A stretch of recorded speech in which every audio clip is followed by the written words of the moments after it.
Bienvenidos a Vivencias. Hoy vamos a hablar de una realidad que muchos viven, pero pocos se atreven a nombrar: la humillación laboral, especialmente dentro de la experiencia inmigrante en Estados Unidos. Este no es un discurso de victimismo. Es un análisis crudo de cómo el sistema laboral, combinado con el miedo, la necesidad y la jerarquía migratoria, convierte la humillación en algo cotidiano.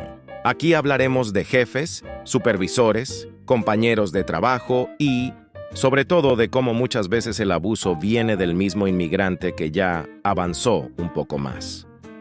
Este video es para entender, cuestionar y romper una cadena que se sigue repitiendo. Capítulo 1. El trabajo como espacio de sometimiento. Para muchos inmigrantes en Estados Unidos, el trabajo no es solo una fuente de ingreso, es un espacio de sometimiento. Desde el primer día se marca la jerarquía: quién manda, quién obedece y quién es reemplazable. La humillación no siempre es explícita. A veces es el tono, la indiferencia, el trato mecánico. Otras veces es directa: gritos, amenazas veladas, burlas por el acento, por el idioma, por no entender cómo funcionan las cosas aquí. El mensaje es constante: no estás aquí por mérito, estás aquí por necesidad, y quien necesita, aguanta. Así se construye una relación laboral donde la dignidad queda en segundo plano y la obediencia se vuelve la regla principal. Capítulo 2. El miedo como herramienta de control. El miedo es el verdadero supervisor. Miedo a perder el trabajo, miedo a quedar marcado, miedo a migración, miedo a no poder pagar renta o enviar dinero a la familia. Ese miedo paraliza. Hace que el inmigrante acepte horarios abusivos, tareas que no le corresponden, faltas de respeto y sobrecarga laboral. El abuso no necesita fuerza cuando hay miedo suficiente. Lo más perverso es que este miedo rara vez se menciona abiertamente. No hace falta. Todos lo sienten. Todos saben que hay una fila invisible de reemplazos esperando. Capítulo 3. Cuando el abuso viene de otro inmigrante. Aquí está una de las verdades más incómodas. Muchos de los abusos más frecuentes no vienen del sistema abstracto, sino de otros inmigrantes. El que ayer fue humillado, hoy humilla. El que logró un pequeño ascenso se convierte en guardián del orden.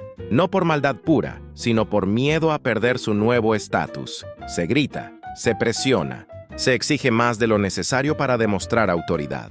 No se lidera, se domina. El abuso se justifica con frases como «a mí me tocó peor» o «esto es para que aprendan». Así, la humillación se hereda como una tradición no escrita dentro del trabajo inmigrante. Capítulo 4. La cultura del aguante y el silencio. Al inmigrante se le enseña a aguantar como virtud. Aguantar callado, trabajar duro, no quejarse. El silencio se convierte en una estrategia de supervivencia.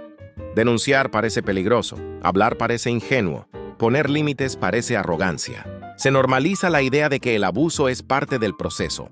Pero este aguante tiene un costo psicológico enorme: ansiedad, frustración, rabia contenida, desgaste emocional. El cuerpo trabaja, pero la mente se rompe lentamente. Capítulo 5. Dignidad versus necesidad. El conflicto interno.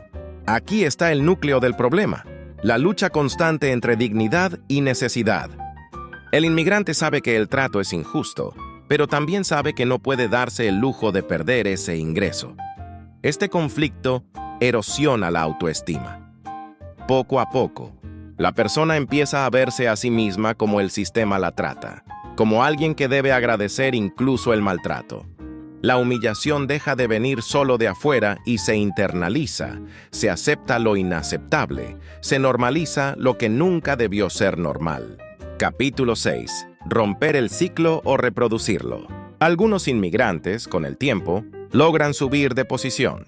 Aquí aparece una decisión clave: romper el ciclo o reproducirlo. Muchos reproducen exactamente lo mismo que odiaron porque nunca lo cuestionaron.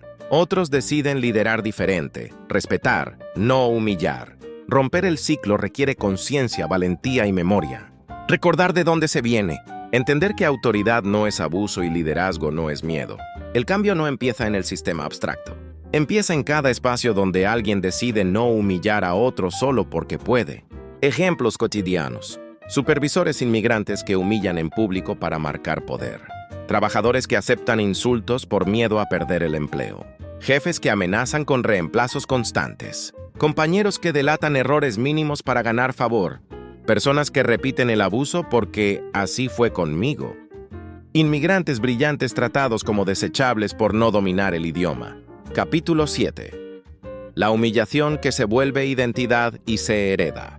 El daño más profundo de la humillación laboral no es el momento del abuso, sino lo que deja después. Cuando una persona es humillada de forma constante, no solo aguanta, empieza a adaptarse. Y esa adaptación es peligrosa, porque transforma el maltrato en identidad. El inmigrante humillado empieza a verse a sí mismo desde los ojos del sistema. Se convence de que vale menos, de que debe agradecer incluso el irrespeto, de que no merece algo mejor. La humillación deja de ser externa y se vuelve una voz interna que repite: no te quejes, no exageres, no eres tan importante. Con el tiempo esta mentalidad se normaliza y se transmite. Padres que llegan agotados del trabajo y descargan frustración en casa. Personas que humillan a otros fuera del trabajo porque no pueden hacerlo donde realmente son humilladas. Comunidades donde el abuso se vuelve parte del carácter, no porque se quiera, sino porque no se supo cómo romperlo. Aquí ocurre algo aún más grave. La humillación se hereda. El que fue tratado como desechable, trata a otros como desechables cuando tiene oportunidad. No por maldad consciente, sino porque nunca aprendió otra forma de ejercer autoridad. El abuso se vuelve el único lenguaje conocido. Esto explica por qué muchos supervisores inmigrantes son más duros que cualquier jefe americano. No están liderando, están reproduciendo su trauma. Confunden respeto con miedo porque así fue como aprendieron a sobrevivir. El problema es que ese modelo no construye nada, solo perpetúa el daño. La humillación laboral también afecta la forma en que el inmigrante se relaciona con el país. Se crea una contradicción interna. Agradecimiento forzado mezclado con resentimiento silencioso. Se ama la oportunidad, pero se odia el trato. Se agradece el ingreso, pero se pierde el orgullo. Esta tensión constante desgasta emocionalmente. Y cuando alguien intenta romper ese patrón, hablando, poniendo límites, rechazando el abuso, muchas veces es atacado por su propia comunidad.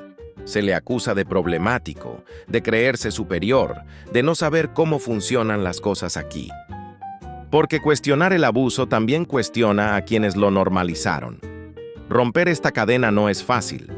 Requiere conciencia, memoria y valentía. Requiere reconocer que sobrevivir no es lo mismo que vivir y que aguantar no es una virtud cuando destruye la dignidad. La verdadera liberación del inmigrante no llega solo con papeles, dinero o ascensos. Llega cuando deja de reproducir la humillación que le hicieron. Cuando decide que, aunque el sistema no cambie de inmediato, él no será parte del abuso.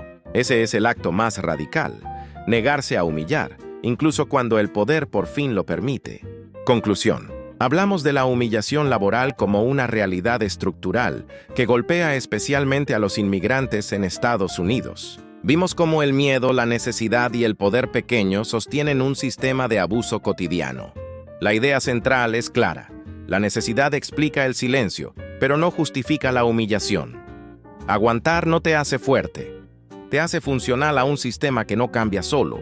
Si este contenido te hizo reflexionar, suscríbete a Vivencias, deja tu comentario, los leo todos, y revisa los videos que aparecen en pantalla, donde seguimos hablando de trabajo, poder, dignidad y pensamiento crítico sin filtros.